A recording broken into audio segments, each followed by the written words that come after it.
Hey everybody, how's going on? I am very, very tired today because I couldn't sleep, so I hope everyone else is okay. Chase is here with me, and fortunately, he could sleep. Hello, Chase.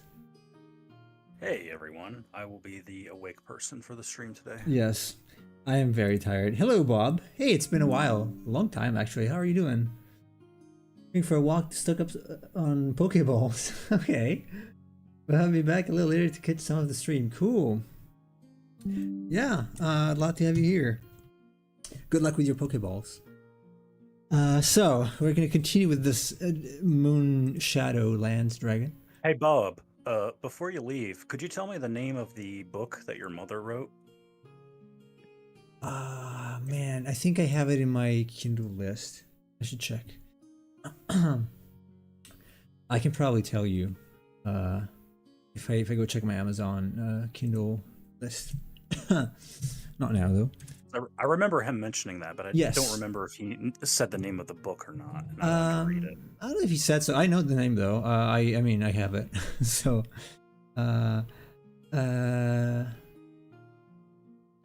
where's my reference here? I also got a bit of a raspy throat because I sweated so much.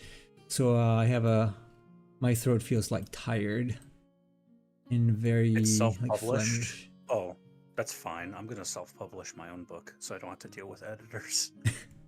Well, yeah, you get complete freedom if you do. Right? So, complete freedom.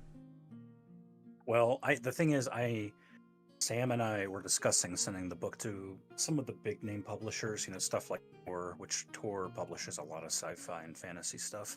The issue is that when you submit it to a publisher like that, they like to exert a lot of control over the content of your stories. So like if there's something in the story and they're like, this is problematic, you should probably change this, or, which in our story, there's going to be a lot of that where they'd be like, you probably can't infer that the character did this, so get rid of it. And it's like, you know what, screw you. Here's a middle finger. I'll write the story how I want to write it. Absolutely, yeah. I don't think I understand why he says that, because there is like a stigma of like when people self-publish things, they're probably less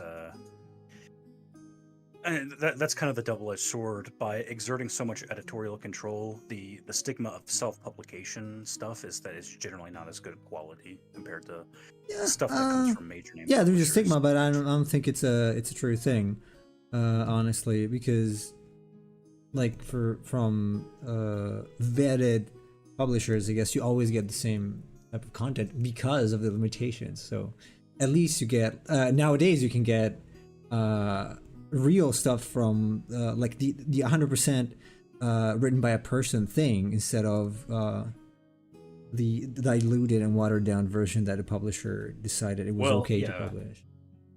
When you self-publish, it kind of sinks or swims depending on the quality of the person that's writing it, and that can be both a good or bad thing, because sometimes you do want an editor to like, okay, what you're writing here doesn't make a whole lot of sense, or the grammar is bad in this section, or so on and so forth, and you can have that sort of lack of quality with self-published stuff. But at the same time, in comparison, you also have more of like the artistic vision of the person that's creating it without like when we're talking about movies, right? It's the difference between an independent film and a studio film, where the studio film is going to have a lot more meddling by the higher ups in terms of what the content being produced is. Yeah. And especially nowadays, same in every field. It doesn't matter whether it's movies, books, video games. It's the same in every other field. Yeah, and that's unfortunate because you, especially nowadays, you tend to get the usual. Well, we cannot. This is offensive, or this is not. There are sensitive people who are going to be triggered by this. Like, okay, but we can't always pay attention to everyone's sensitivities. Studios have a different vision than you as the creator do, right? Because as a creator, you're like, I want to create something that will move people or motivate them, or I'm trying to tell some sort of story. But studios see it differently because they see it as a product that they need to sell. Yeah. So a lot of the changes that they want to make are with that specific in mind. They don't care about the artistic integrity of the product per se. They care about, okay, can we do things that might inspire more content or vehicles to earn money in the future. And Mhm. I'm not faulting them for that. That's what they're supposed to do, Yeah. right? I'm just saying that in terms of like the audience, and for me specifically, it's like that does dilute the artistic quality of things by taking the studio meddling and being like, okay, we have certain standards and practices, or there are certain things we want to do that we think will make this more popular. Like it'll hit the more popular audience, and then therefore that'll earn us more revenue. Hmm. And what the It makes popular sense. It's audience usual. wants is not always good in terms of artistic quality. Yeah. Right. Uh, that's the It's like, this is good, but you need to put in more action scenes and more sex scenes. It's right. like, okay, because that's what the people want. Very much, especially the latter, I guess. That's unfortunate though, because then you end up with a lot of products that look the same, or a lot of content that looks the same because of that. And that's what you see nowadays. Even in the game industry, you see a lot of games that are all the same. And thank God we got indie developers who can self-publish. It's So just difficult because you do not have the marketing machine behind. So I've been I mentioned this on previous streams, but I've been reading Hyperion by Dan Simmons. yes. And so Hyperion is like the Canterbury Tales, and one of the tales is the tale of the poet. And the poet kind of talks about this because Hyperion is, of course, set in a scientific future. And so the poet talks about how he wrote like a gigantic poem, an actual canto about the dying Earth, basically. Mm-hmm. And because in the future, or in the story in the context of the world that the story takes place in, people have gone past the Earth because the Earth is no longer livable, basically. Mm-hmm. And so he wrote this epic poem about the pre-Earth era and sort of everything leading up to the events of human beings leaving the Earth. And he published it through like the Universal publications. And it ended up being like a smash hit amongst the people, but nobody actually read it. It was just like one of those books that you own to tell people that you own it. Yeah. Something you keep on your coffee table. Like, I've never actually read it, but I put it there to make it seem like I'm civilized. And so the publishers come back and they're like, we want you to do a sequel to this. A sequel? What are you talking about? This was just meant to be like a history of the Earth. How do you do a sequel to that? And they're like, well, we want you to dramatize this and add more characters and action and sex scenes and things like that. And so he like wrote this great poem, and then they said, we want you to like bowdlerize it in some way. And so he writes like 9 sequels to it, and each of them get dumber and dumber, but each one that gets dumber sells more and more. And so by the end, he feels like totally empty inside. He's like, I wrote this great poem and it was a smash hit, and now everything I've written since that has been pure trash, even though it's made me lots of money. That sucks. And I'm like, dude, I totally so actually I got something to say about this because I was reading a book named Tribes by Seth Godin. It's basically a marketing book on his philosophy. I would say it's kind of a sum of what he thinks. I would like to read This Is Marketing as well because that's even more explanatory, but what he says is basically if your aim is just making money and just having a lot of people use your product or read your book or watch a movie, then it's a race to the bottom because you're gonna have to produce so much trash that's so misaligned with your core values and stuff that it's just gonna be a complete race to the bottom. Like the more trash it is, the more popular it will be. So he says, don't use that metric to evaluate how good your product is. Do not use popularity because that's a race to the bottom. You don't have to do that. Nowadays we just keep racing to the bottom. At some point there's not going to be any more bottom to go further because it's going to be so bad that we're going to produce stuff that a kid could produce. I don't know, anything that's really bad. So the point is, do not compromising, because if you start compromising at that point, you cannot. You can, like, I doubt that anyone who got famous because of his vision. He or she probably had to compromise at some point or something. Most great artists become famous after their deaths. He loves trash. Bob loves trash. I forgot to read your message. Me too. My mom writes really cool short stories that have schlock horror themes similar to the Tales from the Crypt. That's great. Show in the 90s. Yeah, I know that. The book she wrote is for much younger audiences. Truthfully, I haven't read it. I read a bit of it, but not all. I don't think I finished it. Listen, I'm totally for schlock horror stories. And I also admit that I love trash at times. But it has to be, the difference between schlock and bad is it's a very difficult line, but a lot of it has to do with whether the person was trying or not. Yeah, it is different. It is different. It's like, well, do you like Godzilla or do you like the new Pokemon games, right? Because Godzilla, like the original Godzilla, it's got like some things are kind of trash in that, but it's okay because it's unique in a sense, even though it's kind of popular. But I think it's a good example. Like if you take the new Pokemon games, those are the supreme representation of compromising just to milk the cow until it's dead. Well, when I talk about like sincerity, it's like Nemo, you've probably never watched Samurai Cop, right? Even though you should absolutely watch Samurai Cop. So like there's Samurai Cop 1 and Samurai Cop 2. Samurai Cop 1 was like a legitimate attempt to make a lethal I remember you mentioning movie. this, yeah. Mm-hmm. Yeah, and it failed miserably, but that's why it's great, because it tries to be something and it's totally sincere about it, and it fails, and that's what makes it good. When you try to intentionally make something that's bad, to me that's where it fails. That's what the second movie did. It's like the second movie, it understood that people saw the first movie as like a meme, and it tried to capitalize on that, and it's like that's not good anymore. Right. If you're in on the joke, it's no longer funny. Right. Same reason why some of the Power Ranger episodes are so hilarious, because they're incredibly over the top. And when you... Well, they're being sincere about it, too. Yeah. That's the thing I love. Trying to make something cool. I love it when you fail sincerely. I don't love it when you fail intentionally. Yeah. Oh, Bob knows it. I'm gonna have to watch it. I know you mentioned it a few times.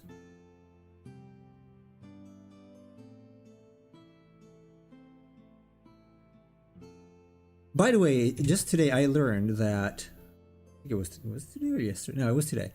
In Jake's stream, I learned that the intro theme of the Metal Gear 1 credits is not a Metal Gear theme. It's from Police Nuts, a previous game from Kojima. I had no idea. I always thought that was the Metal Gear theme, like a Shadow Moses theme, but it's not. Kojima makes a lot of references to Police Knots throughout his stuff. It could be like upset because Police Knots didn't have the success other things did. Even though Police Knots is pretty interesting, yeah. Yeah, I want to play it now because I like point-and-click adventures. So I personally love Snatcher, though. Snatcher is great. It's another game, right? He made. Yeah, it's very Blade Runner-esque.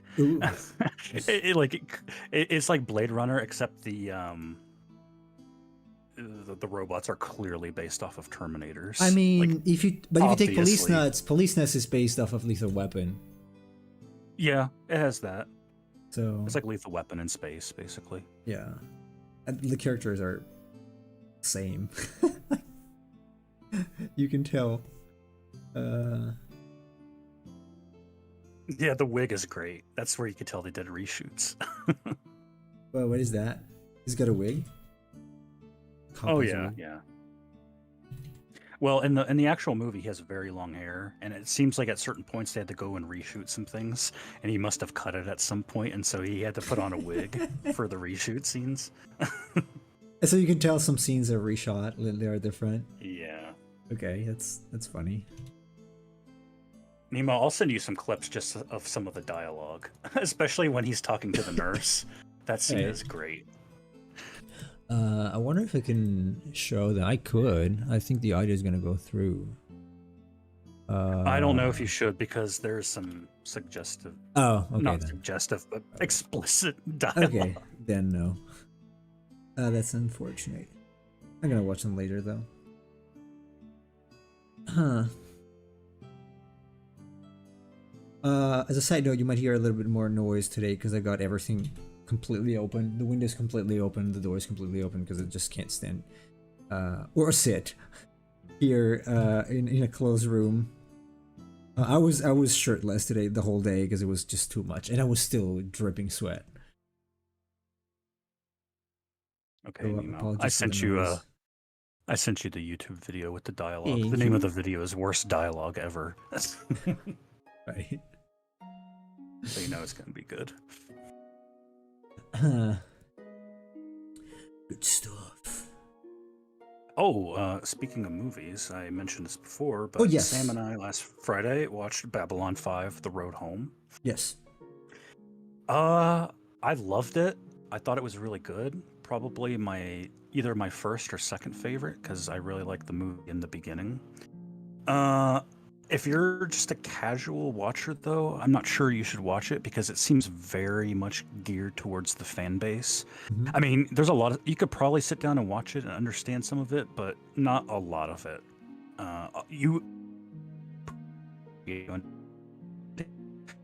Wait, you went robotic a little bit. Hold on. Wait. Didn't try now. Okay, I cannot hear you. Let's see if you're back. Let me know when you're back. Oh yeah. My internet died? No, my stream is still on, right? Yes, the stream is still on. I cannot hear Chase. Can you hear me, Chase? I can hear you. Okay. No, you went robotic and then you disappeared for a second. So I heard until My towards... internet went out. Okay. Towards the fan base around there. Yeah, I mean, I was really hesitant because whenever somebody says we're making this for the fans or that kind of thing, it's usually not very good as a product as a whole. This was very good. I can't say that I recommend it for the average person because I don't know if they're going to understand a whole lot of it, but if you're a fan of the show, it's pretty spectacular, and a lot of what they do I'm intrigued by because it seems like it's a setup for more content down the line. I'm assuming probably in the same style because a lot of the actual actors on the show have passed away, so you kind of have to do this in an animated format. But yeah, when Nemo finishes the entirety of Babylon 5, he might be able to watch it In 6, years 7, down the road. 8 years, yeah. Because I'm watching one episode per week, pretty much.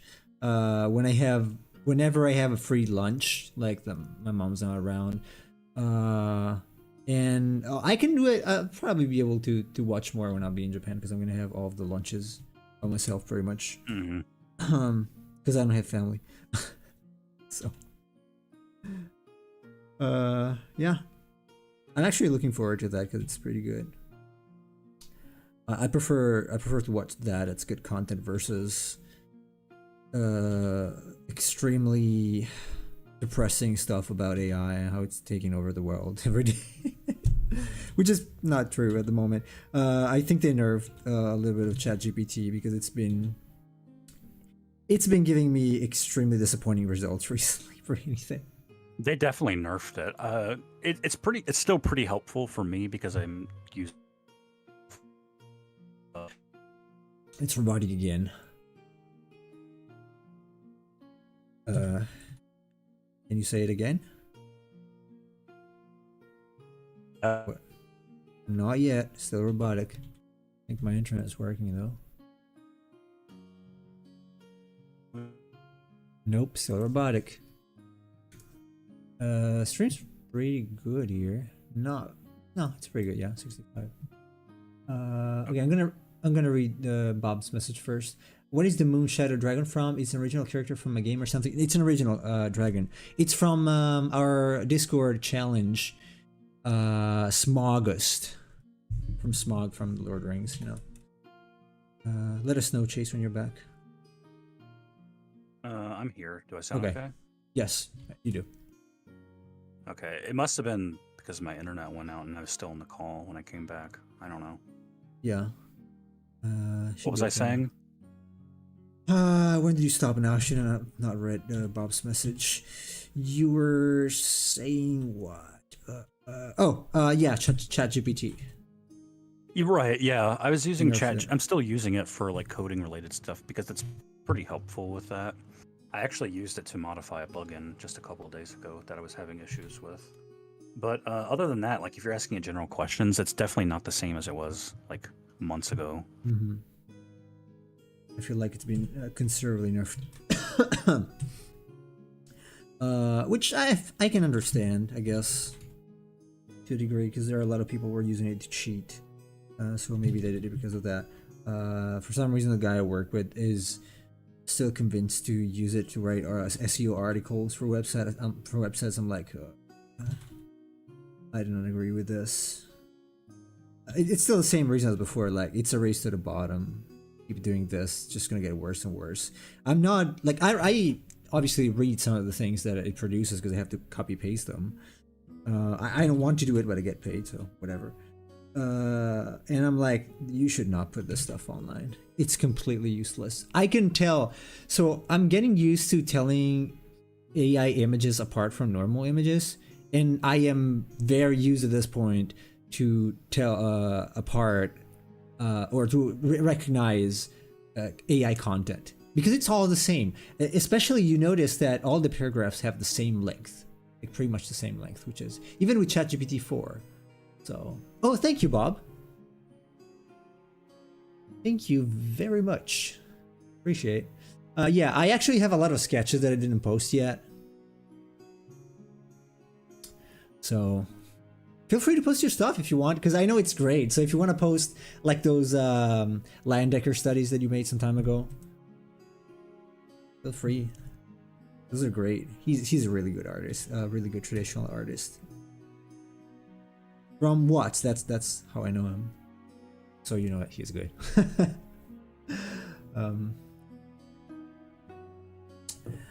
So Wait, does he do traditional paint? Yes. That's pretty impressive. Oh yeah. Very dedicated.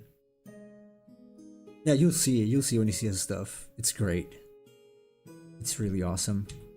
What does he? Well, I guess he's still here, but like, do you do a lot of landscapes, or what do you focus on?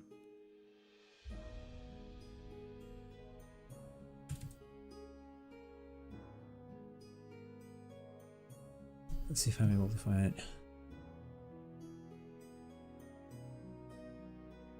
Where's my profile? I don't follow many people, so I know I can pretty easily find the ones I follow. There you go. Okay, can I show some things you made on stream? Like the pet portraits or some studies? I don't know. Because these are great. Like the Landecker study. If it's yeah, it is Landecker. Wait a second, it is Landecker. Let me know if I can. I'm not gonna do it without your consent, but this is awesome. I think it's gouache, isn't it? How many weeks is 249? That's a lot of years. Almost 5 years ago. I can't. Yeah, he's kind of like me. He doesn't post much on social media, but like, look at this. It's a Landecker study. Great stuff. Dude, that's so good. It's really good, right? Oh, this is oil? Damn. This is good. Some pet portraits. He's really good. All traditional. Everything here is traditional, so. Yeah, you can find him at Bob Green Art on Instagram if you want to follow him. Please do. Do me a big favor, or do yourself a favor. And show some love to him. The Thanksgiving one gives me warm, fuzzy feelings. It reminds me of something my grandma would hang on her wall. Yeah, it's kind of classic. Just has that style about it. Yeah. Landecker. JC. He's also very knowledgeable in a lot of Golden Age illustration stuff. Not only that, but even Frank Frazetta. He taught me a lot. I learned a lot of stuff from him that I didn't know before. Sometimes we were in a call with other people from Watts, and I was like, yeah. And I just didn't know I had heard it for the first time. So he knows a lot of stuff. Traditional art-wise, a lot. I need to find somebody who's good at pulp art. Well, I love pulp art so much. You mean like Andy Warhol type of stuff? Like, well, I'm talking about, the stuff you would find on Pulp Works back in the day. Oh, pulp. I thought pop. Sorry. Yeah, like actual Pulp Fiction, that kind of stuff. Okay, Pulp Fiction. Okay. I thought you meant pop, like P-O-P. Not like No, there's pop artists out there. yeah. Pulp. I don't know. You know what? I don't really know any. I'm thinking to getting into sculpting a little bit. Have you ever done clay work? Yes. Chavant NSP medium is pretty good. You can warm it up. NSP medium. It's a NSP means non-sulfur something. Plasticine, I think, plastiline, which is what it is. It's oil-based clay. No, it's not polymer. I don't recommend polymer. It's so annoying to work with. It takes forever to get ready. I had to use a pasta machine. It would still take like half an hour to get ready, and you would get pretty shit results. It's very brittle, polymer clay. I don't like polymer clay. Then I guess it goes by taste, but I think the standard is oil-based clay. It doesn't harden, so you have to cast it probably or something, but it's just the best to work with. If you just want to hone your skills, oil-based clay. You can also reuse it, so you don't have to spend a lot of money. You can just reuse whatever you buy several times. That's what I was doing. I didn't do much of it because I did not have time. Not that much, but I would go, if I were today to go with something, I would go with that one, Chavant NSP. Also because you can find it easily in the United States. I could not find it easily. I wanted to order a big batch, but it was just too expensive to ship to Japan or Italy. At least back then. I don't know nowadays. Maybe it's easier to find. But back then was kind of difficult. Or Monster Clay. Either or. It's pretty similar anyway. I know a lot of I've heard a lot of good things about Monster Clay. Yeah, it's really good. That's what they use for in Hollywood. It's very... I've not used it, but I heard it's similar to Chavant. And it's very easy to use. You literally warm it up in the microwave, and then it's like butter. It's so nice to work with. I'm inclined to believing people that say that because it looks like I've seen videos of sculpting videos with that, and it's pretty neat. I'd love to try it. I'd love to have more time to do that. I know Emperor Cheese is always pushing for digital sculpting, but real sculpting is much better for me. I want to make maquettes like James Gurney shows in his book. Well then, like if you're making maquettes, you don't need so much detail. You can even use Fimo or any air dry clay, really anything that's clay at that point. If they don't have to be super precise. Anything works. I remember getting stuck because I didn't know what I could commit to. Like I wanted to find like the right one, but then there isn't really a right one. Like James Gurney uses anything, even putty, like two parts putty. So like whatever, anything works. Even kids clay probably for that. In fact, I did use kids clay, air dry clay. The only thing that really stopped me was that in Japan there is no decent brand of clay for any kind. I tried so hard when I wanted to do sculpting. They didn't, at least where I was, there was no clay that was actually usable. One of the brands they have is Leon. It's horrible. It's horrible to use. So anything else that you find in the West is probably good. Or at least they found it better. We have something that's called DAS here, DAS. It's basically air dry clay. They have white and they have terracotta color, both good. They're messy and they smell a lot though. So like a lot. Don't do it in your bedroom because it smells. I don't know if I want this. Do I? You can use it though if your bedroom already smells. It changes the smell. Sorry, but I'm keeping you. You want to go buy some Pokeballs, I guess. Whatever that means. I don't know if you're actually buying some Pokeballs or not. Probably not.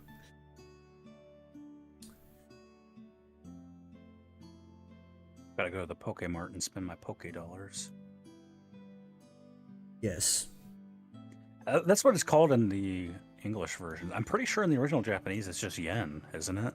It is yen, yeah. It looks like yen, or something like yen. Yes.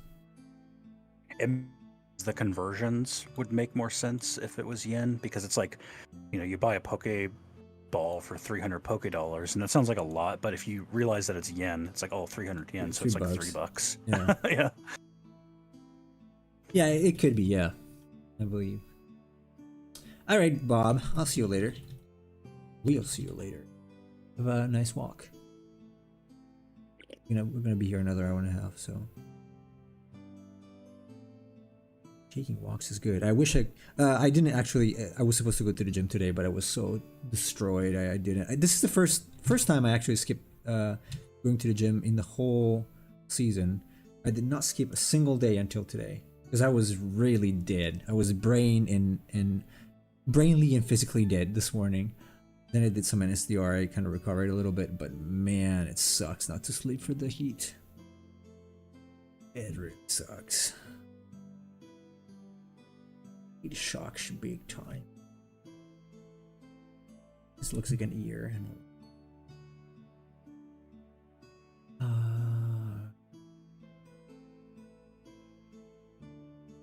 Here. Chase, at what point of completion is your book? The one you and Sam are writing? Say percentage wise. I'd say we're about halfway finished with it. When can we expect to see it completed? Like, when can we read it? Depends on when we continue to work on it and stop debating over ideas of what to do with it. Makes sense. That's kind of the thing. We've been spending a lot of time watching stuff to generate more ideas, and sometimes that comes up with, like, because Sam was kind of selling me on the idea of doing like a spin-off novel, like another one, and the spin-off novel would take place in between the first two books of the trilogy that we're planning. And he's kind of presenting me with ideas, and I'm like, yeah, that's pretty good, but I also want to, like, part of the issue when you're working with somebody on a book is that you kind of have to, if you're writing scenes and you each have your own ideas of what to do, you kind of have to meld them together to make sure that all the moving parts are working together. And so sometimes it's like, you write something and it's like, where does this fit into the grand scheme of the narrative? Like, if somebody gets injured in a scene, do we keep that over into the next one if this is supposed to logically flow into it? And a lot of that's going to get hashed out in the editing process, but that's kind of where we're at right now. Is we created like a rough outline of the story, and right now it's kind of like plugging in and wanting to make changes about the overall structure and what's happening and where people are coming and going, that kind of thing. It's a lot to deal with. You'd think that you're working with somebody, and so that means you have to do half the work, right? And in a lot of ways, it's like it's even harder to work with somebody because you both might have different creative visions about what you want to do, and so you kind of have to negotiate that. Sounds hard. I did try to write some stories. Sometimes it's really hard for me. It's hard enough on your own. It's hard enough when you're working with somebody who may not necessarily agree with some of the decisions. Yeah, that's like, even if you're very similar, you're never going to agree 100% with another person. That's impossible. So I understand that. We are similar, but that doesn't always translate into the same ideas being put onto the page. And we've never had like a knockdown, drag out fight, although we've had some animated conversations before, especially when Sam and I were talking about the book. And in particular, he was making the argument that we should make it 4 parts or 4 acts instead of 3. I was like, there's no reason to do that. We should just keep it at 3 acts, and there's no need to elongate the material. And that became like an hour-and-a-half conversation that we had. I don't know if he remembers that or not, but it's fun though. Keeps your brain working. So I'm very much like a strict traditionalist when it comes to storytelling. Listen, there's no reason 3-act structures always. That's the structure that always works. You got your first act, your second act, your third act.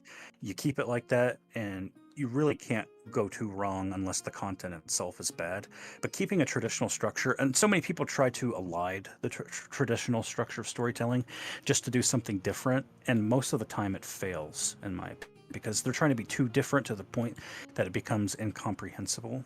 Mm-hmm. And even like, I mean, the logic applies to just about anything. Like, even a television commercial has a 3-act structure, believe it or not. It doesn't matter how long or how short something is, you still structure it in a certain way. That's why I really like doing short stories and things like that, because the short stories themselves have 3-act structures, even in the time span of, 5 to 6 to 7 pages, that kind of thing. There's still a structure that it's following. Right. Well, I mean, I guess I can agree with that.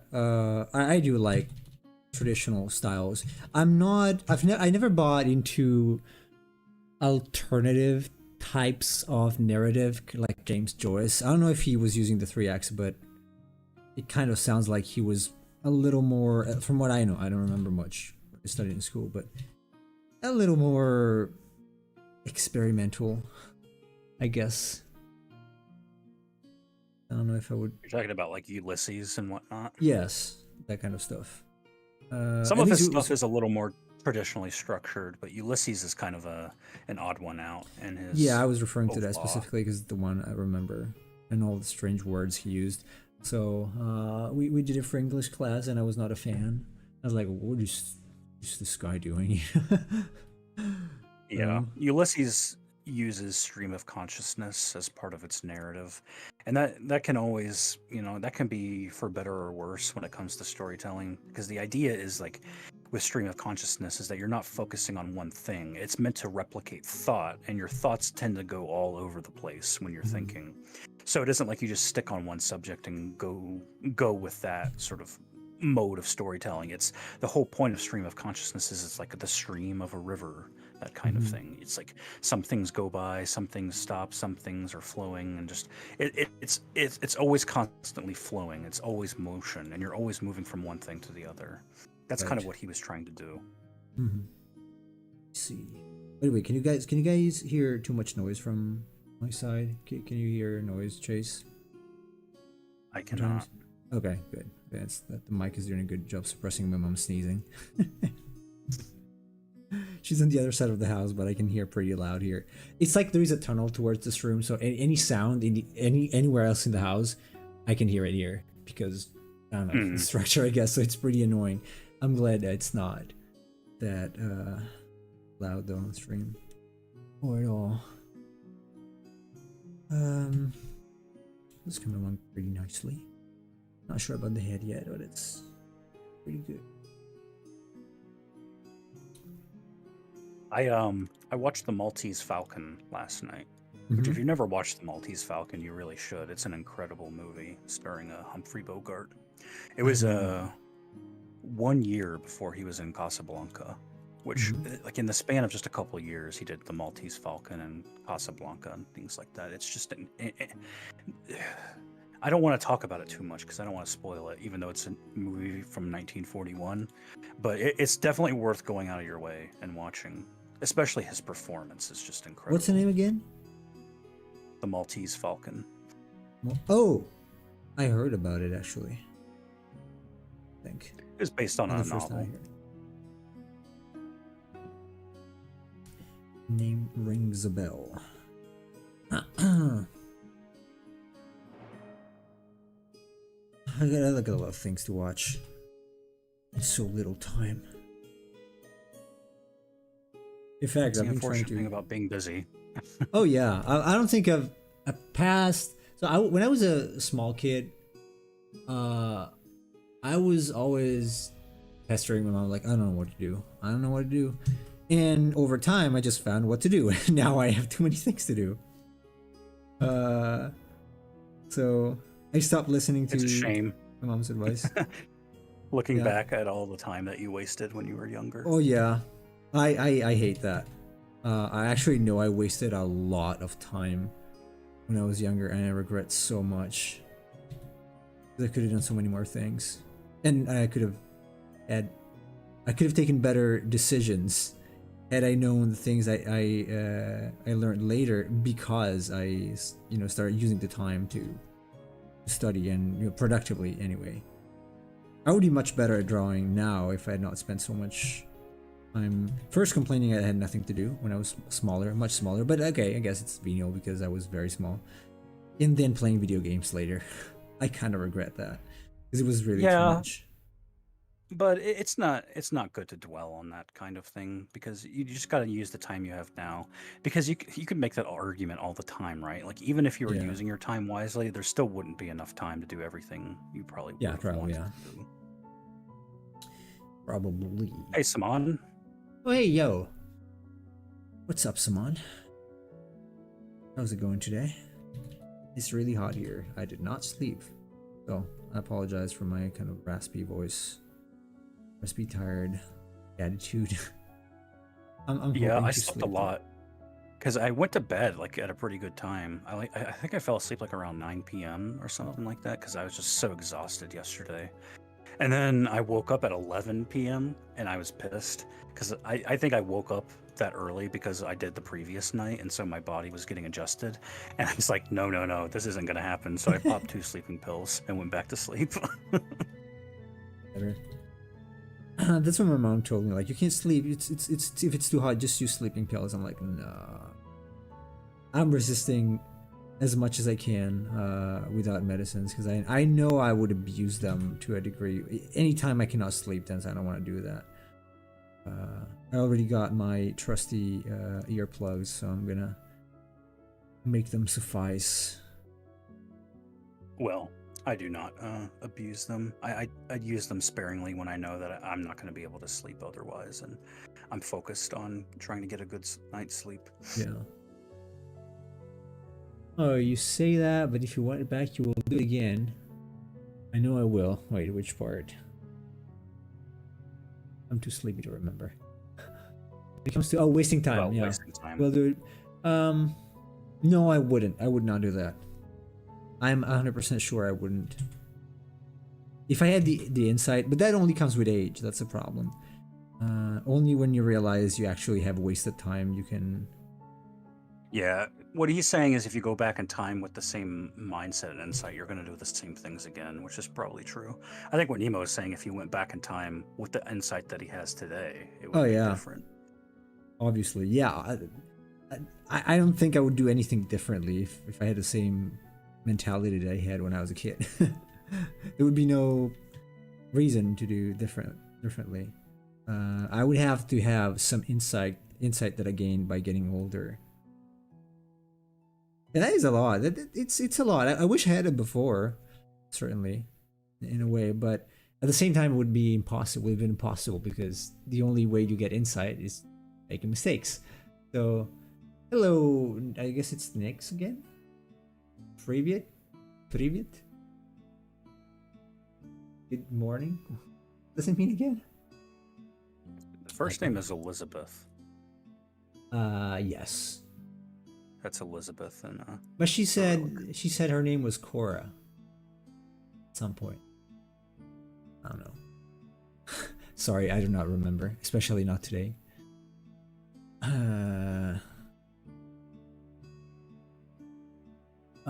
So yes, the toenails can be pretty large, I guess. And another here, maybe. Just a little bit like that. Need 2 medicines, but last resort, yeah, same. I try not to. I did take a cough drop today because it's not like I have a cough, but because I'm sweating so much, like my throat feels like super tired. Also because I didn't sleep. That was true yesterday as well. I did take a shower earlier, and I'm gonna have to take another one later because I was completely wasted. So. not drunk. No, not drunk, but wasted. Like I mean, you could have taken me for a drunk person for how I was, because I was really dying. So. Yeah, yesterday was pretty bad for me. I did not get any sleep, and I was sweating, and I had not taken a shower yet, and so I was waiting for the stream to be over and also to get finished with my work. I cannot understand the mental disease people who like summer have. No, people who like heat. When I was a kid, I did like summer because there was no school and stuff. But the older I get, and the more I'm like, I can always warm up my body, even just moving in winter. I cannot cool myself down, whatever I do, unless I have an air conditioner in summer. It's impossible. So You also I had a would lot rather more have- energy as a kid that you'd like to I guess, expend yeah. outside. Not so Oh much yeah, as an also adult. right. Because nowadays I have to obviously stay inside for work. It's not like I enjoy sitting here in a pool of my own sweat all day. So we cannot read. Oh, you're sick. Okay, yeah, we cannot read Cyrillic, unfortunately. I'm sorry to hear you're sick. Also, do you not have summer vacations in Denmark? I think you said you're Denmark, right? You said you were going to school.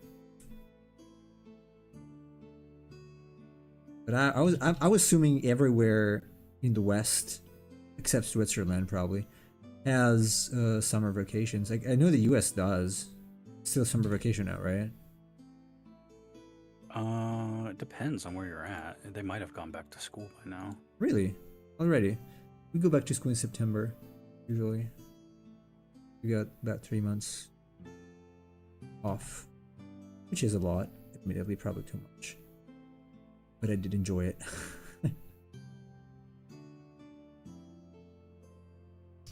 A fan of that. Yeah, like the it. first day for schools around here was the 18th. So normally, Oh, yeah, okay. it's like June. It's usually like June, July, and then like half of August. Okay, it's not too bad. Summer It's pretty vacation. summer, I know.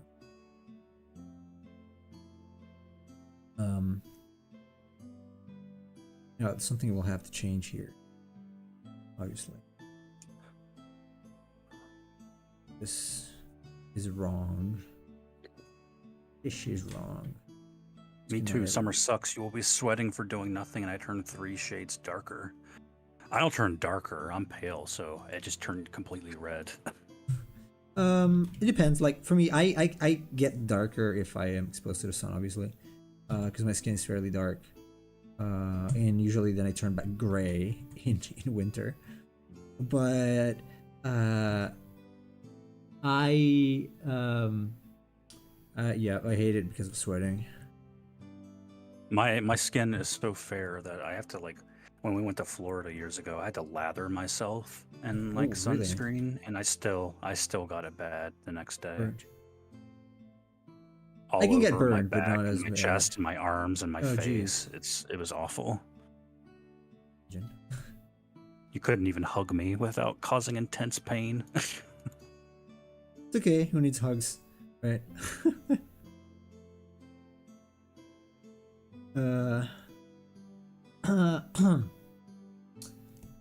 Oh yes, I need hugs. I'm a hugger, a face hugger. No, but I'm kind of a hugger, personality-wise. Me too. There's something wrong here. Perspective change. What is it that they say? What is it? God, what do they write on the dating profiles? Your acts of love or acts of service is physical. Oh yeah. There are 5 ways, I guess, to show and receive appreciation, I guess, usually. And there is acts of service, there's physical, there is so acts of service, physical, there is like kind words, basically. Words of appreciation, basically it's called. People always seem surprised by that, but because I think I sometimes come off rather. I'm very cold and rational at times, but I do enjoy physical touch in that way. If I know the person, if you're a stranger and you come up and rub my shoulders, it's like, what are you doing? Get away from me. That kind of Yeah, thing. obviously. Yeah, love language, basically. Yeah, that's what it's called. Yeah, love language. Yeah. and it's science based, so it's pretty interesting. Because if you, it's actually at the base of why some relationships don't work, because you literally you do not speak the same language, you do not understand each other. So maybe you're expecting physical touch, and the other person is like, "Hey, you did very well today." It's like, who cares? Well, yeah, the issue is that people project what they want into what other people want. Yeah. So they think, well, if Nemo likes physical touch, maybe he thinks the person he's with also likes that, but that's not always the case. So it's good to understand what the other person enjoys in that way. Usually, the old say, treat others like you would treat yourself. You would rather change it into treat others like they would like to be treated, which works better on average. Because otherwise it becomes a little complicated to deal with people. I'm a troll girls on Roblox. Okay. Good luck. A lot of young people play Roblox for some reason. I don't know what's funny about that game. Not my. Well, I think it's a giant sandbox, and you can do pretty much anything in it. So. You play like GTA, killing everybody. There's modes like that. I've seen it. Really? Okay. There's even like RPG Roblox servers where you can level up and use certain skills and things like that. And I've also seen people make entire like videos on tutorials of creating models in Blender and then uploading them into Roblox to make animations and things like that. I think Fiddle was making some models for that. I think that's what he was doing. It's either that or Minecraft. Oh well. As an boy? What? Nix is confused. So you're pretending to be a boy to troll girls on Roblox? That's unfair. That reminds me of a story. This was like years ago. I don't know if anyone remembers this, of this woman who was like, she was pretending to be a man for like a baseball blog or something like that. And she would like talk to women. Like women would send her letters thinking it was a man writing the stories. And then the women would like send her nude photos. Oh jeez. Thinking it's a man, and then she would use that to blackmail them, I think. God damn, people. The more I hear about people, the less I want to be in touch with them. Sad truth. Now, what do I want to do here? I think I'm gonna leave these. These are strange membranes. I'm liking where it's going. Probably. Interesting. I don't actually like compliments or physical contact, but I really appreciate when people go out of their way to be nice to me. It is weird.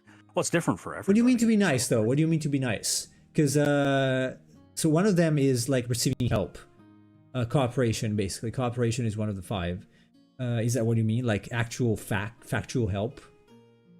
Because being nice is still, kind of nice words, I guess. Or you can, you have the last one, which is gifts. I like gifts. But I also like a meaningful connection. So that's basically the 5s. Well, for some people, the giving of gifts is meant to be a stand-in for connection, and that's sometimes my problem with that. Like, I'm going to give you a gift so that way that the problem goes away, and I don't really appreciate that personally. Like, you can't like buy your way out of a bad position or situation. Absolutely, yeah, absolutely. No, I think I just say that because I know people that have done that. Same. No, I think, at least from what I could understand from reading, means that you're like, if that's your love language, you're very moved by people who put actual thought into giving you things. Like, for example, even if it's not your birthday, but you keep talking about something and the person notices that and he or she gives you X thing because he or she knows that you like it. So I think that's what it means. Obviously, if it's like your wife cheats on you and then she's like, "Hey, I bought you a cake," like, get the fuck out of here. That's what I was thinking. Yeah. Yeah. Some people think that. That's just dumb, though. That's not really language. It's just try and find easy ways out. It's yeah, that's like an offering that you give someone. Like, Yeah. here, I know that I didn't give you the money that I was supposed to, but I bought you this instead. Yeah. That kind of thing. Okay, so now I have to. This is looking pretty good. I'm liking where it's going. I think this one will be inked. I don't know. I can turn this into. Sure. It's a bit heavy on that side. A bit heavy on here. But I mean, it can work. Make it work. I'm liking it a lot. So let's see. I'm gonna figure out the scaling pattern. It's something I'm still pretty bad at. Like, I don't like to do it, but I have to. So, what kind of scales do I want to put on this? I'm probably gonna go for the Yomidorikawa type of scales. I don't like gifts. It makes me think the person thinks I'm not able to get the things I want by myself. Well, I think gift giving is often just a form of etiquette. And I kind of agree in the sense that I don't really like receiving gifts if I'm supposed to, that kind of thing, or giving gifts. It's like, well, if you're being forced to do it because of some sort of social etiquette, then it doesn't really feel like it's meaningful. Yeah. I'd rather you give me something because you want to give it to me and because it might have some meaning to me. Right, that's what I was saying, yeah. Gift. Exactly. If it's just, well, it's my birthday, you don't know what to give me, buy me a wallet. You can save your money, I don't need, I got plenty already. You can give it to me like full of money maybe if you want, but still. If there's something I never liked was receiving money from friends. Like, oh, buy whatever you want. Like, no, man. No. I never liked that for some reason. Because I guess I tie it like to being able to do something or to earn the money. So unless I do something that earns it, I don't want it. From well, like parents, I guess, yeah, but otherwise, no. I know because it happened to me, yeah. Well, it sucks because sometimes you don't really know what the other person is interested in personally. So you're like, yeah, I guess I'll get you like a gift card or something because I don't know what else to get you. But gift card is already different from money. Because a gift card, I use it for something. But I know because I received, when I was a kid, a schoolmate of mine was like, well, I don't know what to, get you for your birthday. Take some money. Like, that felt weird as a kid. Because I'm like a kid, like whatever.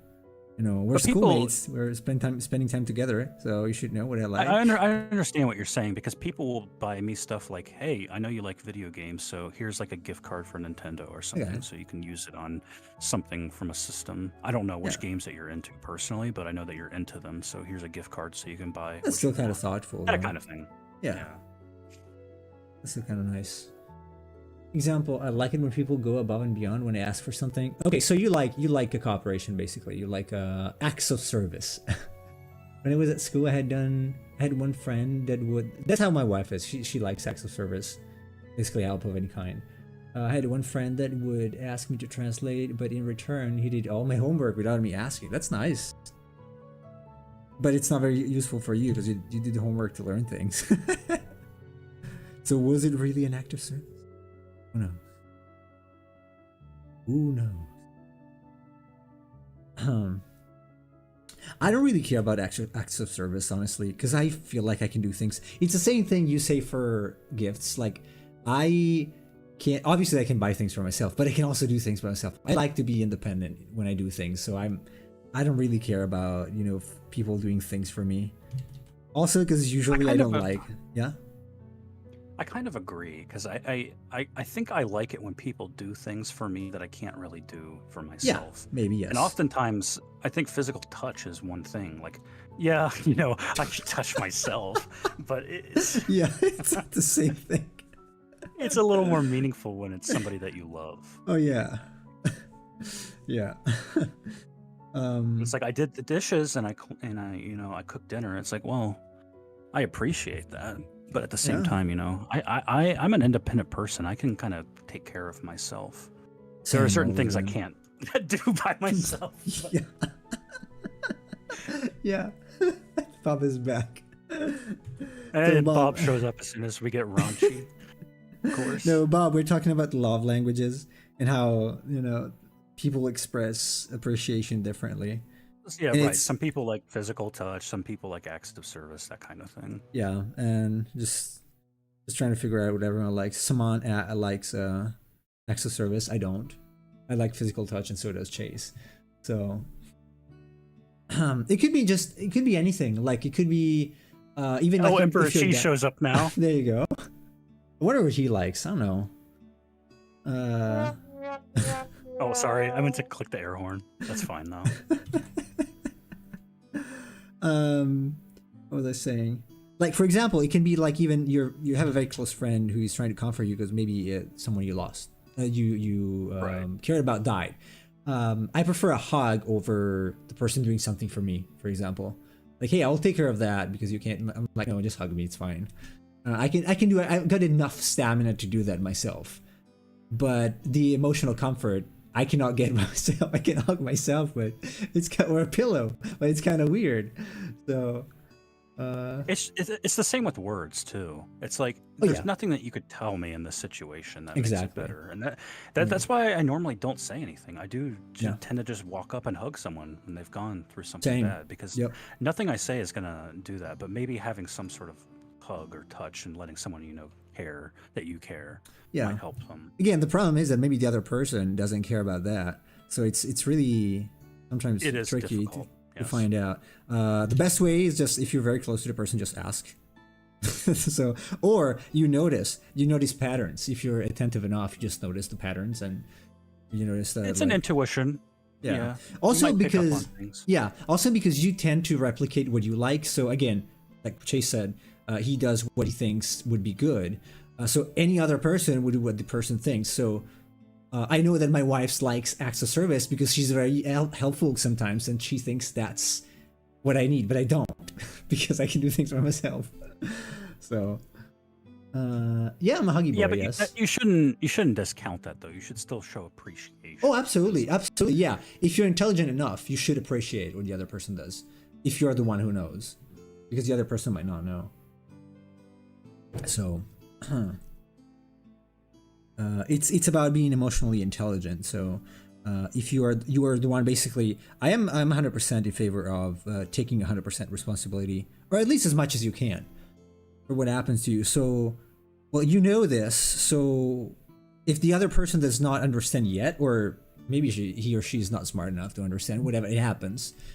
You take it on yourself. Like the other person doesn't know, but you know that the other person expresses appreciation that way. So maybe you can feel appreciated if the person does what the other person thinks is a sign of appreciation.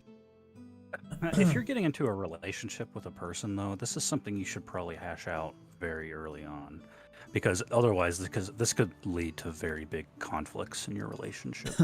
And it's not even like one is trying to necessarily piss off the other. It's more like it's miscommunication, and that always leads to issues. Yep. Communication is key. Usually with no communication, you do not go anywhere. I find it like baffling. The average person that I talk with has like no conceptual understanding of these things. Oh yeah. I'm not saying that to be mean, but it really is true. A lot of people are oblivious to what we're saying. They just don't care. I don't know. They don't know or don't care. But I noticed that, especially emotional intelligence, is really not present in most people. Like I put special care in trying to understand what the other person wants, because I want the relationship to go well.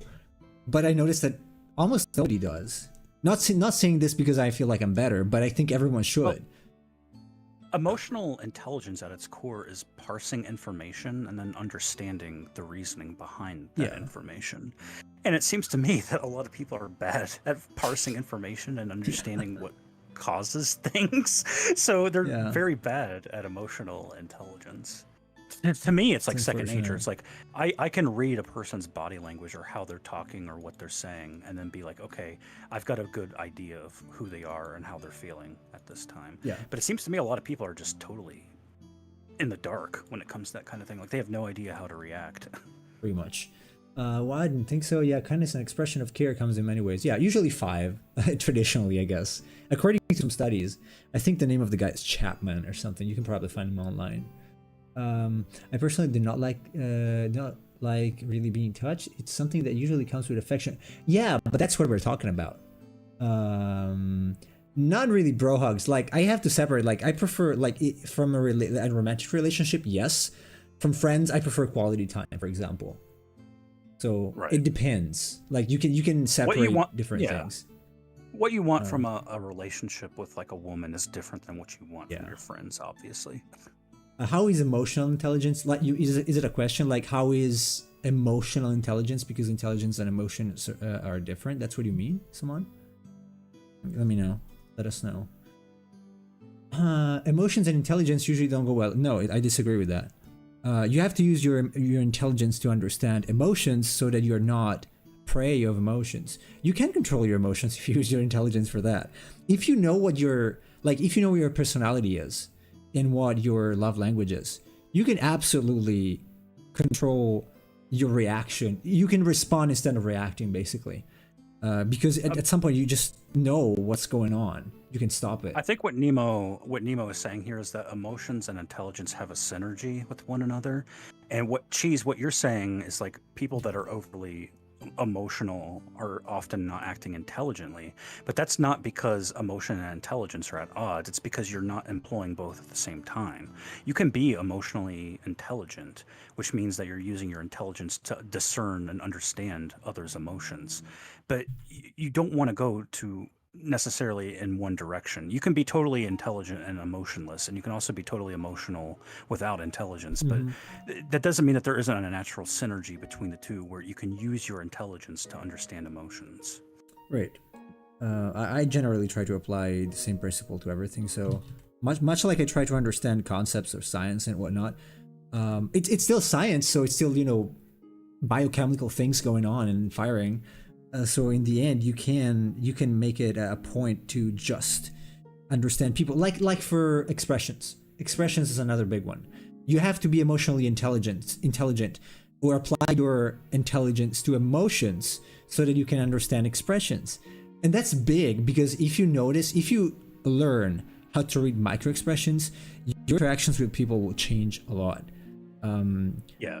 because if Geez, you what we're talking about, yeah, we're not talking about like hard scientific, like understanding physics or biology, that kind of thing. That's not what we're talking about. We're talking about interpersonal relations, which requires a different kind of intelligence to psychology is understand. still a branch of It's, science, so well, that's debatable. But anyway, what we're it talking about is depends. interpersonal relationships. We're not talking about just, general scientific terms and concepts. Like, yeah, you can get emotional over something that could be factually true. That's a different point than we're making. We're talking about when people are interacting with one another and having the intelligence to understand their emotions. That's a suppression, though you aren't engaging in emotions to filter through intelligence. I really agree with that. No, I don't think it's suppression. Why is it suppression? You don't have to suppress it. You watch it, you understand it's there, and you let it go. It's what you learn through meditation, basically. You don't have to suppress. You can just acknowledge it. It's there, but you don't have to be controlled by it. It's there. I can be angry without being completely, without leash and biting people because I'm furious. Uh, but obviously you need to kind of train your mind to do that. That's what emotional intelligence is for. You are able to separate yourself from your emotions. You're not their slave, and most people are, because they do not train. You can train your body, you can also train your mind. So either by understanding how it works or by doing meditation, or both. You meditate, so I cannot really discuss on that. Okay, big finger small keyboard. Don't worry. Don't I was worry, going same how problem. emotional intelligence work. Chase explained it, so I tried to delete, but I pushed the. Okay, it's fine. I don't know about that. I think it's pretty straightforward, but everyone is different. Well, Yeah, everyone is everyone is different. different, but you have to be able to navigate those differences. That's the Yeah, there are some point. you can find some broader categories. That's why you have the five personalities. That's pretty accurate. Of course, it's an abstraction. As always, there are degrees of that, but I found it to be pretty accurate, honestly, in describing people's behaviors. And so are the micro expressions. Those are actually, they are identical across cultures and even for blind people. So blind children who have been blind from birth exhibit the exact same micro expressions of people who can see. The exact same. So, according to the information I have, at least that I read. But saying everyone is different. The point is that not everyone thinks that way. A lot of people assume that what they like is what other people like, and they act upon that. Having the emotional intelligence to understand that there are different categories of people, and they may not necessarily like what you like. That is an important thing to navigate in terms of interpersonal relationships. So even just saying that, everybody is different, well, how are they different, and how do you actualize your behaviors in order to, be accustomed to the people that right, because you don't have to be defeatist. defeatist. Like, you don't have to give up on that. Everyone is different, so I'm not. So this person is different from me. I will never understand this person. No, not true. I think you can understand another person who is different by trying to study how it's different. Like, what does the person like? That's also what emotional intelligence is. In my opinion. Sorry I interrupted you. No. What you're saying is true. Your relationships are going to fail if you never take into account how the other person sees the world, basically.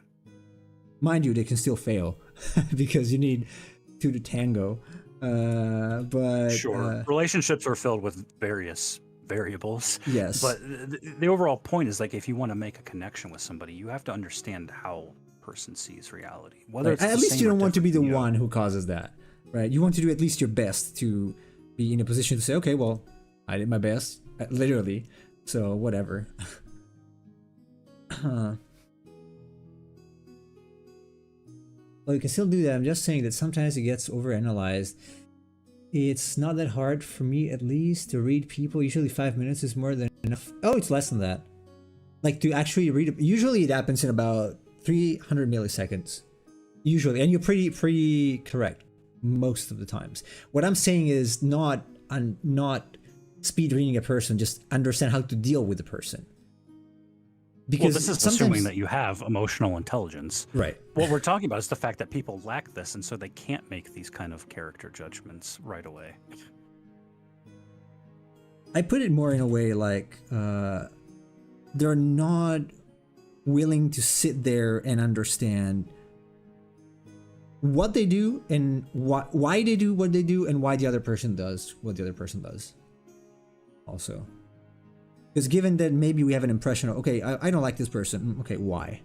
What do I not like? Do I not like this person because it's messy? Do I not like this person because it doesn't keep promises?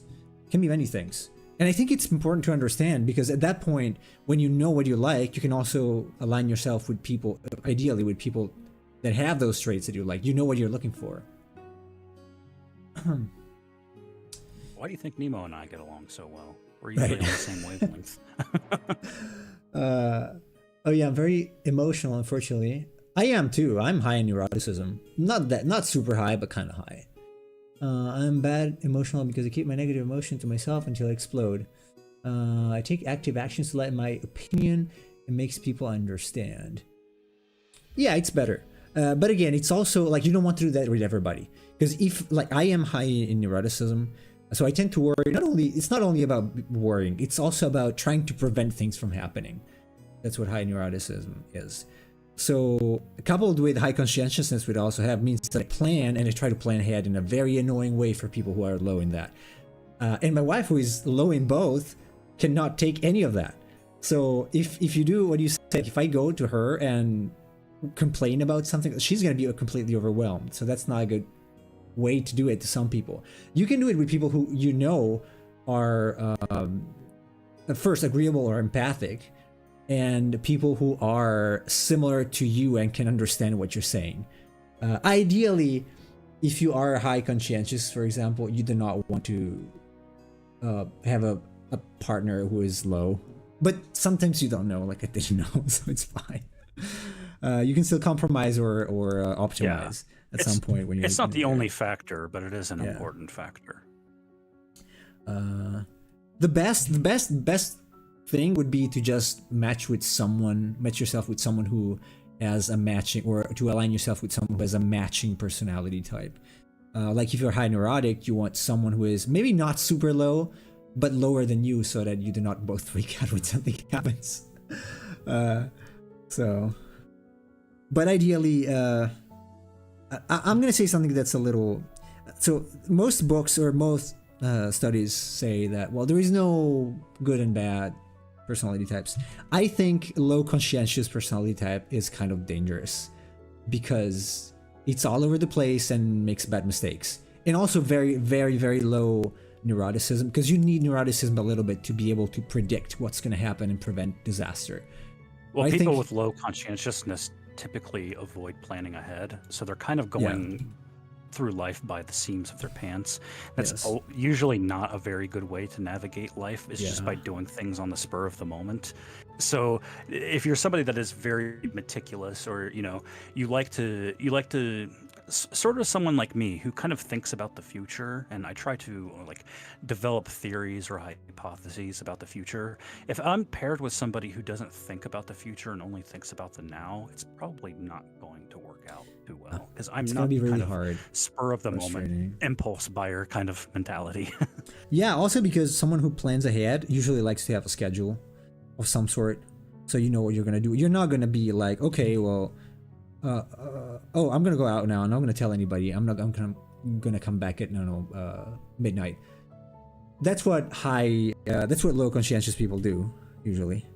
I wouldn't Uh, um I wouldn't categorize myself as somebody who likes to schedule, but mhm, I do think that I get like very annoyed when people try to do things with me at the last minute. mhm, Because normally, like when I finally get finished with work or something, right? And it's like, okay, now I have these days off where I can, spend some time working on certain things, and then somebody calls me at the last minute. It's like, hey, can you help me out with something? And that does kind of annoy me a mhm. bit when it's like very spur of the moment.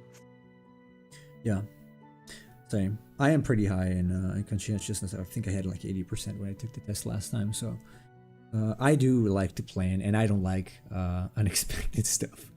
If I do something, I can do things on the moment, like if I have nothing else to do. But generally, I try not to.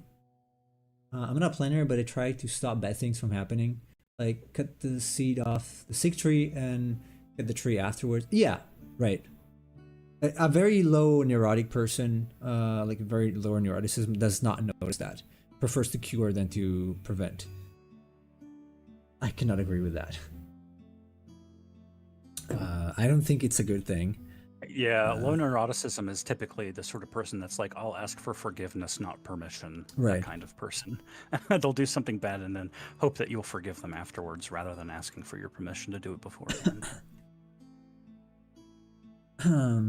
Of course, as always, it's not like super hard categories. There are exceptions to anything. Uh, We're but they're talking pretty about good at general describing. terms and Yeah, trends. Yeah. they're pretty good at describing things, so they're a pretty valid system, at least from what I found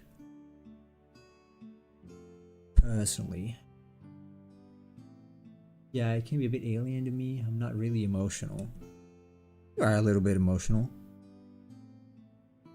but you're. You know what? I think he's I think Cheese is pretty low in neuroticism. He's pretty calm. I tend to get inflamed very easily for things, even enthusiastic. So, but I know Cheese is very calm. So it's good to be calmer. The ideal on that spectrum is probably somewhere in the middle, where you can worry enough but not too much. So anywhere Yeah, in the that's extremes on that, not so good. I mean, I would describe myself as a fairly calm person. I don't really break under pressure or Mhm. things like that, but at the same time, I recognize the value of understanding how other people see the world, because that in turn informs the intellectual ways that you understand behaviors, and also where other people are coming from and why they might think or do things a certain way. And that's very important to understand the mindset of people, even when it comes to, anything, whether it's like making policy decisions, or whether it's something more interpersonal, like when we're making plans or something. You have to understand the wavelength, you might say, that people are operating on, because otherwise, you might get irrationally angry at somebody for something that they did, when you could recognize that they're approaching the matter in a different way than you are. And so, like, that's kind of what we're talking about, is that there are some people that lack the emotional intelligence to understand that, not everybody is out there trying to get you, or not everyone is trying to screw you over in this situation. They just think about things differently than you do. Yeah. This is also good, like, in general, it's good to understand how people think, because you want, on the workplace, for example, you want to assign a specific task to a person will be able to handle it. You're not going to put an introvert to public relationships. You don't want to do that. That's a bad idea, because it's someone who doesn't like to deal with people. So why would you do that? Putting an introvert as a public speaker? Yeah. You do not want to take a low neurotic and put the person in disaster prevention, because it's not going to happen. Extroverted person and put them in an office cubicle where they're all alone all day. They're gonna be drained. So it's kind of important to understand that each person has its own weaknesses and strengths. I think some things work better. There are some combinations of traits that are kind of detrimental for collectivity, I guess, let's say, or in general. I not just because I don't like that kind of person, but I think it's a dangerous way to live, a dangerous or ineffective way to live, but whatever. Sure. I mean, that's true even for a company. You need your introverts and your extroverts for different positions. Yeah.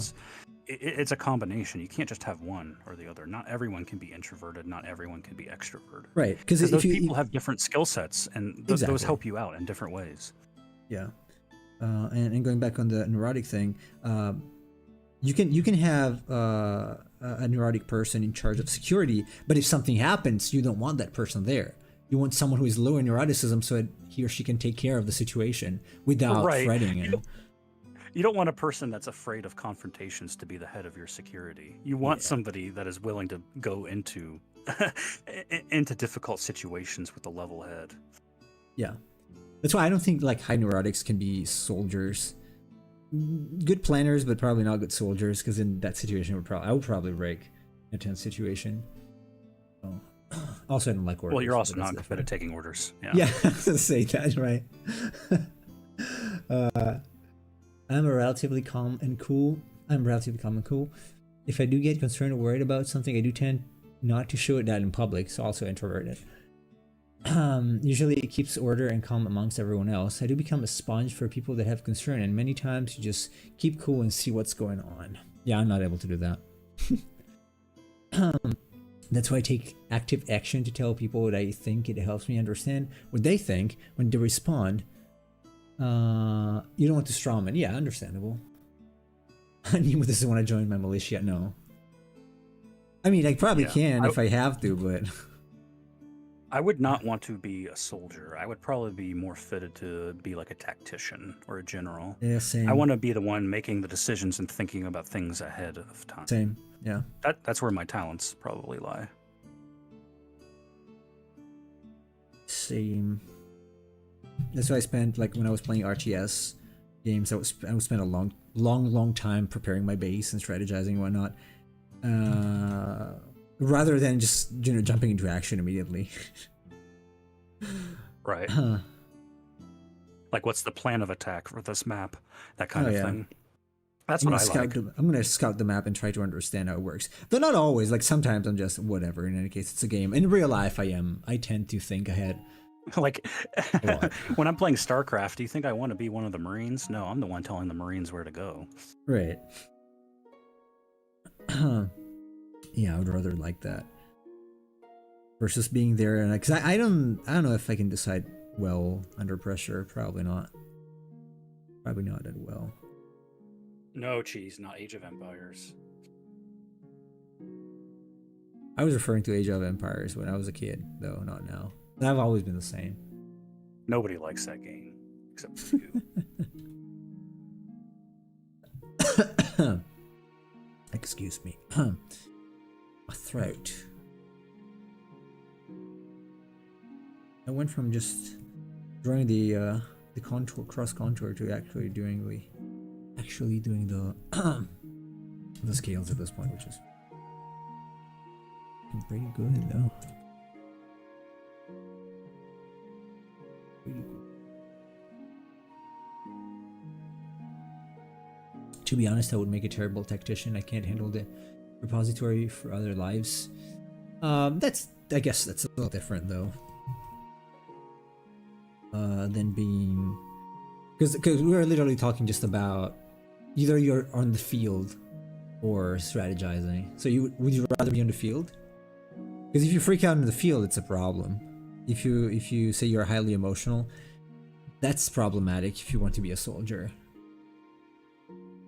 I don't think soldiers. I don't know. Again, this is just my thought, but from what I know, I don't think a good soldier, is emotional. Because when you're there, you gotta decide. You know, in the rush of adrenaline, you gotta make the right decision as level-headed as possible. So, Battlefield is not a good place for emotions. That's why many people try to suppress it. That's why they get PTSD. Start having PTSD. You can't start having empathy for the person you're about to kill when you know that they're about to kill you as well. I know that sounds cold, but that's just the reality of war. Yeah. I internally weep for all my fallen management partners. Sure you do. You just said you're not emotional, cheese.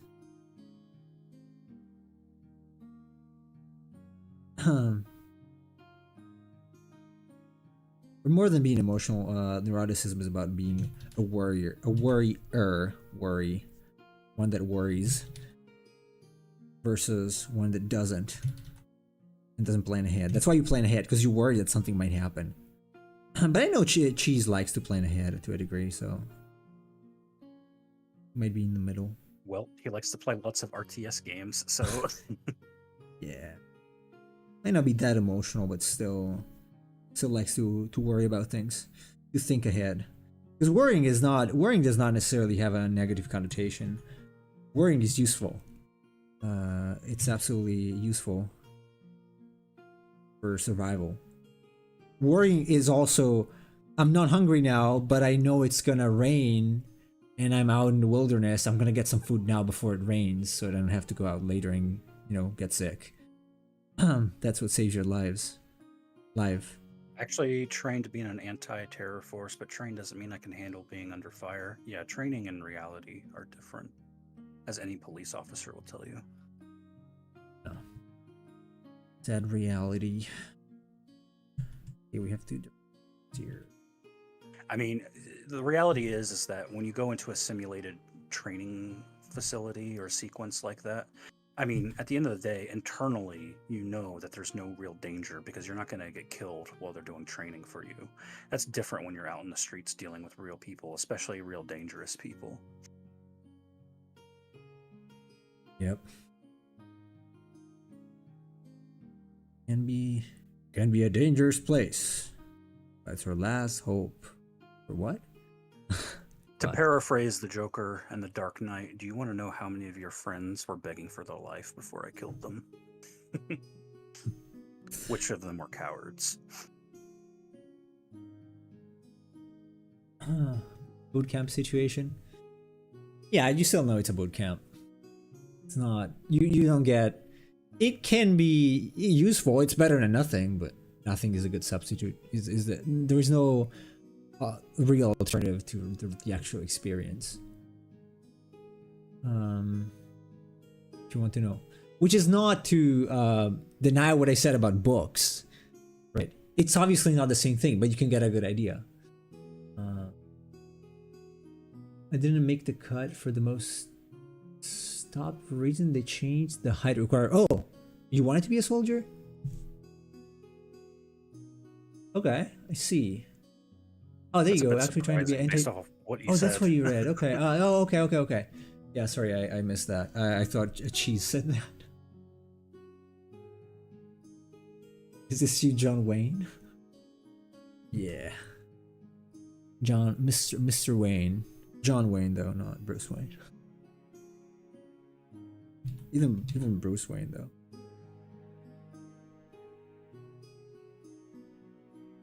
Bruce. It's not.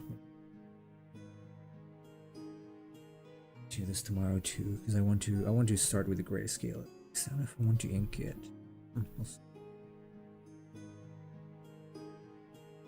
I make it. If it's 174, no, I don't think you would. Cheese, because you're shorter than me, and that's what I am more or less. 174, 175, something in between. So you wouldn't make it. Really? He's shorter than me, yeah. 174 centimeters is like 5'7". Cheese doesn't meet that. No, I'm like 5'8" or something. Oh, 175. Well, you would make it. Yeah, barely. That's more or less where I am. It depends on the day though, or the scale, because I measure differently. I don't know exactly how much it is, but it's somewhere around there. 174 plus, leaning towards the 175. You're 5'7". Okay, I didn't realize I was friends with a bunch of manlets. No, but you're shorter than me. Well, yeah, if you're 5'8" and he's 5'7". It's not that much. He's shorter than me. Like, he's visibly shorter than me. It's not to diminish you, it's just as it is. You're probably like Saman. How much is 171? Saman, what's Saman say? He said 171. So yeah, he's probably just a fair amount shorter. That's like 5.6 feet. 174 is 5.7. Right. So is it 5.7 or is it 5.7? Well, okay, there's no, a okay, bit okay, after okay, that, but- okay. So I am 5. So if I am 174, it's 5 and 8.5 or 5.9 basically. I'm basically 5'9", yeah. No, So, yeah. 171 is 5'6". It's not 5'7". Google says that 175 is 5'9" though. So if that is correct, then yes, cheese is probably 5'7". No, 175 is not 5'9". No, cheese. That can't be. So 175 is like 5.74.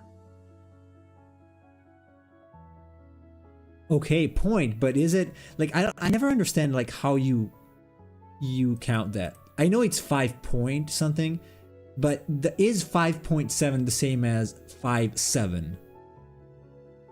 Or is it like Yes. 5 feet 7 inches? Right. I don't know. Because 1 inch is 2.5 centimeters more or less, right? Oh, God. Wait, what are we talking about? Whatever. Hang on. Who cares? Let me think. It's fine. Huh. It's fine. Okay, let me look up. Okay, on Google, calculating 171 centimeters equals 5.61 feet. Okay. Okay. 174 equals 5.70866 feet. Yes. What I'm asking is, does that equal to 5 feet 7 or is it 5.7 feet? Because I guess it's different, right? Because is the inch a fraction of the foot or not? Or is it just a different thing? That's why I don't understand. I literally have no idea how it works.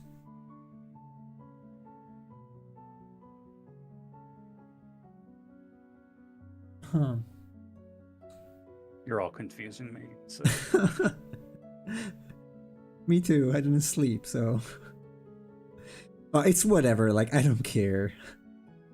In any case, I know that Chase is taller than me, and she's slightly shorter, and Saman is also shorter, I guess, at this point. So I know for a fact that at least 6 feet is taller than me. He's at least 180. Yes, Well, 180. I think it also depends on the country too, because I think even countries that use feet and inches will have different measurements in centimeters. That is possible, yeah. I know Canada does have right. 2, so whatever. It's fine. It's not the end of the world. I think if Daniel was here, he would tell me that this leg is also wrong again. Like last time. But I think this is correct. I can see the adductors.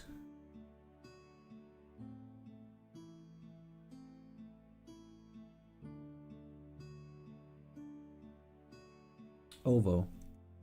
Yeah, ovo.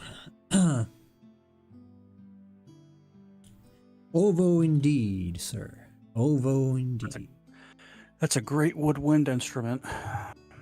Ovo? Oh, sorry, the oboe. Oh, the oboe, yeah. Oh, I like the sound of the oboe.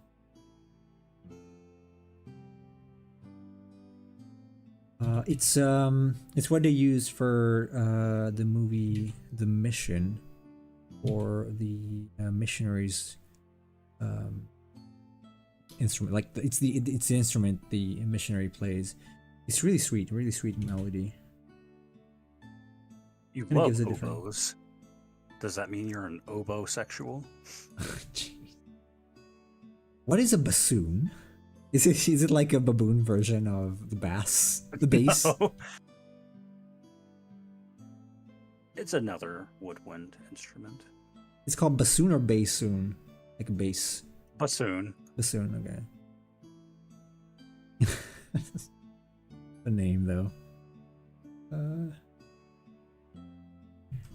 The name It's though. from, it comes from French and Italian, I believe. Could be. A lot of instruments do. We invented what is music. it? How do you say it in Italian? Basson? Like I know it's like Bassone. Bassone, I guess. Ironically, I think you guys have an instrument that's almost the same thing. It's like a fagotto. Oh, I have no idea. I'm not an expert in music. Fagotto, fagotto. Fagotto? Fagotto, yeah. That means like a sack. Yeah. Yes, it is. It is. I think how do we call that? Wait a second. It's similar to the We have to be careful when we're talking about this, though. The way you can, because it's from the same word that means a bundle of sticks. Okay.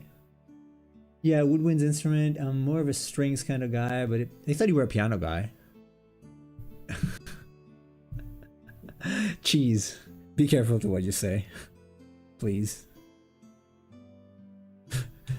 Be careful. This is a friendly stream. So yeah, what are you please. trying to imply about people that use flutes? That's mean. I was playing I think it's called recorder when I was in school. It's what you play in school here. So I didn't really ever play anything else apart from when I like tried one of those. the piano. You're like one of those satyrs that are always playing their recorder. No, I was no, I was not. I did not like it one bit. So. My brother I really played the hated flute it. in high school. Flute? I see. Yep. Flute is like He's the one. good. Flute is it's not the straight one though, right? Flute is you keep it on the side. Or is there a straight You version? normally play it at an angle, An angle, right, away yeah. from you. I mean, for concert playing, I love the keys. The keys. Keys to mastery. The master key. Oh, by the way, master key. It reminded me that I have found right in Metal Gear 4. I defeated Cheese. I defeated Laughing Octopus That was kind of a nice, interesting fight. It's a very good game, very good. Too bad it crashes every now and then.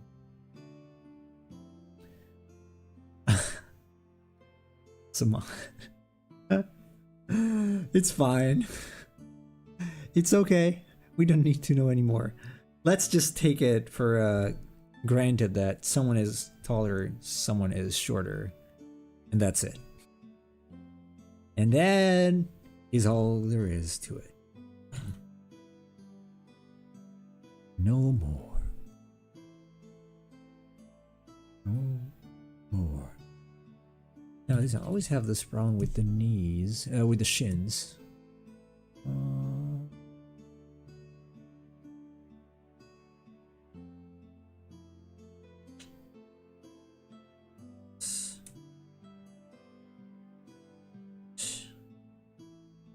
Oh no. We did. Yeah, I liked your fight. It was cool. But you didn't play it, bro. Didn't you see you didn't play it? You like to watch it, which is not the same thing. It's kind of hard, actually.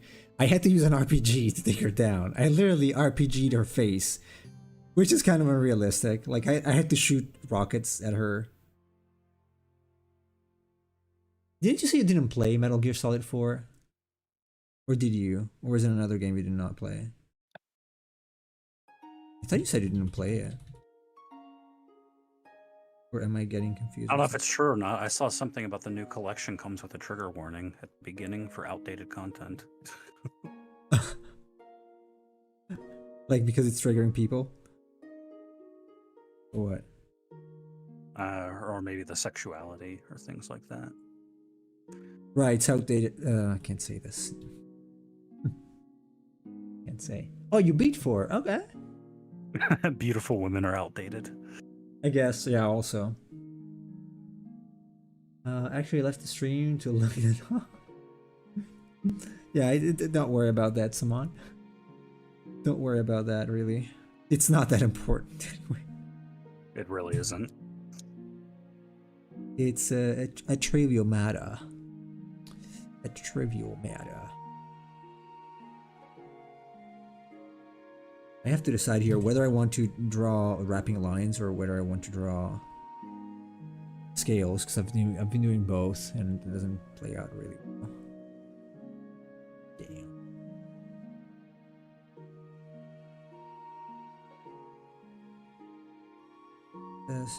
And I'm supposed to just figure out the topology of this, the ratology.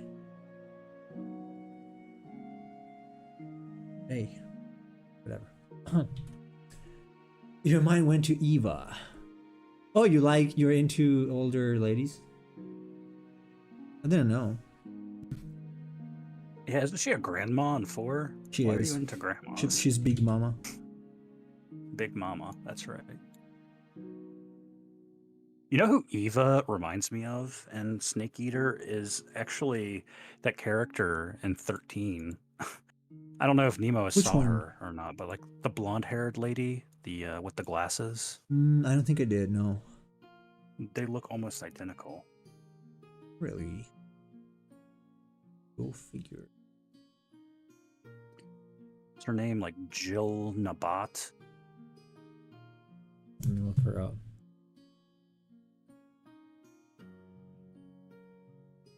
She's like part of a Oh. SciComm. Yeah. I can see that. I can see that. Yeah.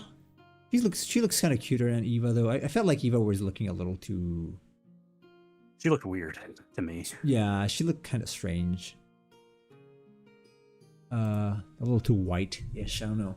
Not like...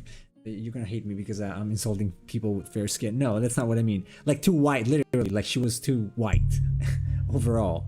She felt strange. Well, yeah, the Russian one, yeah. I don't know. Yeah, like her face, it felt like it was made of Play-Doh to me. I don't know. She looked kind of uncanny. Yeah. She kind of felt like that. But I know Cheese doesn't care because he likes Play-Doh women. Plastic women.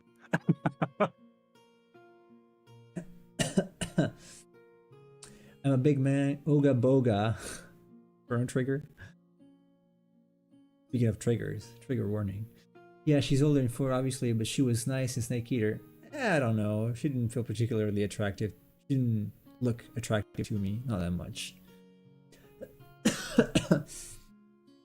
I think Snake has a crush for Naomi in Guns of the Patriots. I mean, everyone does anyway in that game, even Otacon. He's like when you get her, when you rescue her, he likes look over in the chopper, and he's like staring at her for a while. It's like, like, Well, it doesn't help that she's tasty. wearing like a scientist outfit, but having her breast exposed. Right? That's a little weird. Like, clearly fan service-ish. Also, what Very she does. professional. Oh yeah. Also, all the camera angles they use in the game there, used for that to show that off. She really was a bit almost creepy crush mode on Big Boss. Wasn't that the point? That she was trying to make him like him so she could get the information out of him in the end? No. You can't trust these femme fatales. Femme fatale. That's why you should watch The Maltese Falcon. Is there a femme fatale? Oh yeah. Let's see. Maltese Falcon. I'm gonna think about it. I might. You shouldn't think about it. You should do it. Stop planning ahead, Mr. Neuroticist. This is more my conscientiousness. Like, I'm gonna plan how to do it, but I enjoy. Can I watch something that's good? I don't know. No, like when. I still didn't do the cards though for the Quizzicalicos, so. And I haven't started working on the new monsters that I have planned. That is bad. This is wrong here. Convenient excuse. You just don't want to do them so that way you don't have to work on the writer next. Oh no, I have the writer almost ready, actually. The sketches, obviously. It's not too bad. It's just a little stiff. Because I used 3D model as a base. Excuse me, long yawn. Modern Day James was making a model sheet to animate her, Naomi, on a stream today. Didn't know her name was Eva. Okay. Eva from Metal Gear 3. That's how the Australians and British say it. Eva. Eva. Yes. Eva. I always wonder why they add the R. Australians don't add it that much. I gotta ask my friends from Ethermon. But I know British people do a lot. Rorumba. And why don't they do the opposite? Why don't they take the A or the ER ending and say A instead? Right. That is a valid question, which I cannot answer. So why do you not say wiener? Why do you say wiener?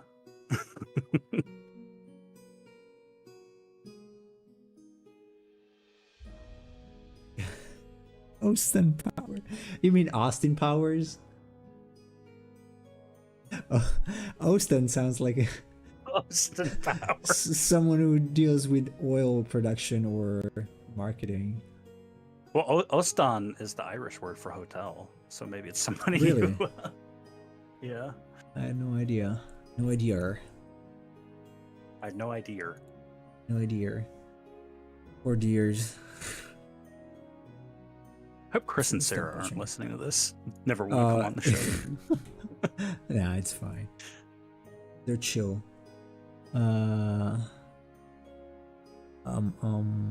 Yes. Stop making fun of Straya. At least he taught us some pronunciation, which is good. Yeah. It's correctly pronounced Melbourne. Yep, that's right. So all you people saying Melbourne, you're wrong. It's Melbourne. Yep, that's right. Melbourne. It's a bun. Melty bun. Ever. Ever sounds like a Japanese way to say evil. No, that's I think that's like Iboru. It's actually more like Iboru. Iboru, yeah. They didn't have the V, so V's usually become B's in Japanese. yep. And L's become R's. Don't you try to make them say clap your hands, because I did. That's why I want you to ask your wife to say millionaire. Or clap your hands. Parapu your hand. She actually did say that. She did. So, I mean, at this point, I could even read it. Yes, it's written as Austin, not Ostan. Austin, like the city. Yeah. Austin, Texas.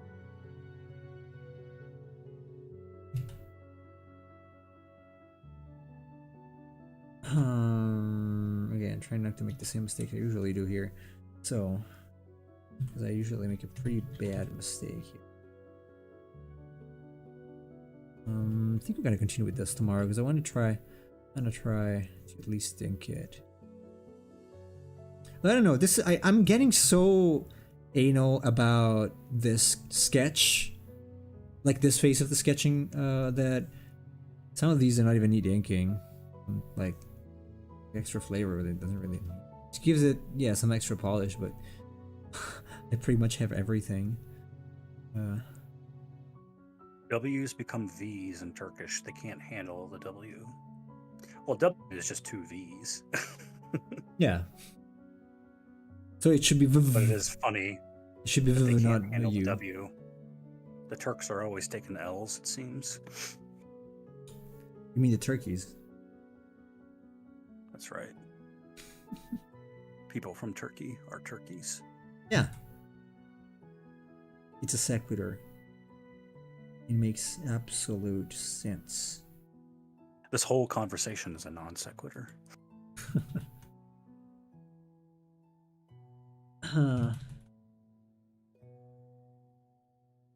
See what I want to do here. Something. I don't know. I haven't yet found something I'm extremely happy with when I'm doing claws or scales on the feet and hands. Not or scales in general, I guess. Although I have to admit, I do not agree 100% with like what Miyomi Dorikawa does sometimes. I'm starting to be critical about some decisions of certain scale patterns in some areas. Although I do understand it's very hard to do. Like specifically that, like the scales or other things? And just the scales mainly. Like, I don't know if I like... some things seem non-cohesive with the design. Like, especially the dragon, I call it Moon Dragon that I showed yesterday. It's very coherent. Yeah, I noticed Legs. that especially in some areas, like the upper tail, for instance, it felt like there was more attention given to other areas than some of the more stuff that's going. Yeah, like the spikes. It's got membranes on the back of the neck, but nowhere else. A little bit on the tail, but they're different. Like they're different color. But then it's got spikes on the wings that are blue, but nowhere else. Not blue at least. And that strange pattern. Oops. Sorry about that. A strange pattern on the legs, which is like 3 stripes. I'm not sure I agree with that, but there are other examples I'm not super fan of. But on average, obviously she does much better than I do. So it's whatever. There you go, guys. Nemo just admits it. He thinks Miho sucks. No, she doesn't suck. No, she's much better than me. Much better. Much better. I'm gonna have to reduce. I probably want to reduce on the shin too. You know what? Let's reduce. Reduce here. I'm gonna reduce. I'm not sure when your shipments are gonna get there because they ship from Latvia, but about a week, 10 days probably. Okay. Yeah, funny because the shirt I had ordered came from Spain. So. Really? Yeah. It was pretty fast. I put it in and it just automatically selected it from Latvia for I guess me, it's so because of availability. Usually that's what it does. I selects wonder if it's the based most- on the products. Like you said before, you tried to get a shirt right, and they couldn't get it from where you were. They didn't have some colors for the kid's shirt. Yeah. Right. Yeah. So go figure. Go figure. Go figure. Don't say that nearly, please. Don't say that.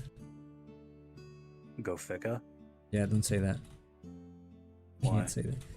Because it means something specific. Oh. They went from 8 lira or lira for $1 to 19. That's inflation. I guess of the currency at least. 27. Damn. Damn. Well, That's good to kind of know I what can we move had to here. Turkey if I wanted to be rich. Yeah, I'm thinking about that. Can you guest us all, Saman? Your farm. I can work. The farm boy. You need help. Or I can just pay you a small rent in case it's gonna be 1 to 27, so it's fine. Yo, but Saman knows, so we cannot break him.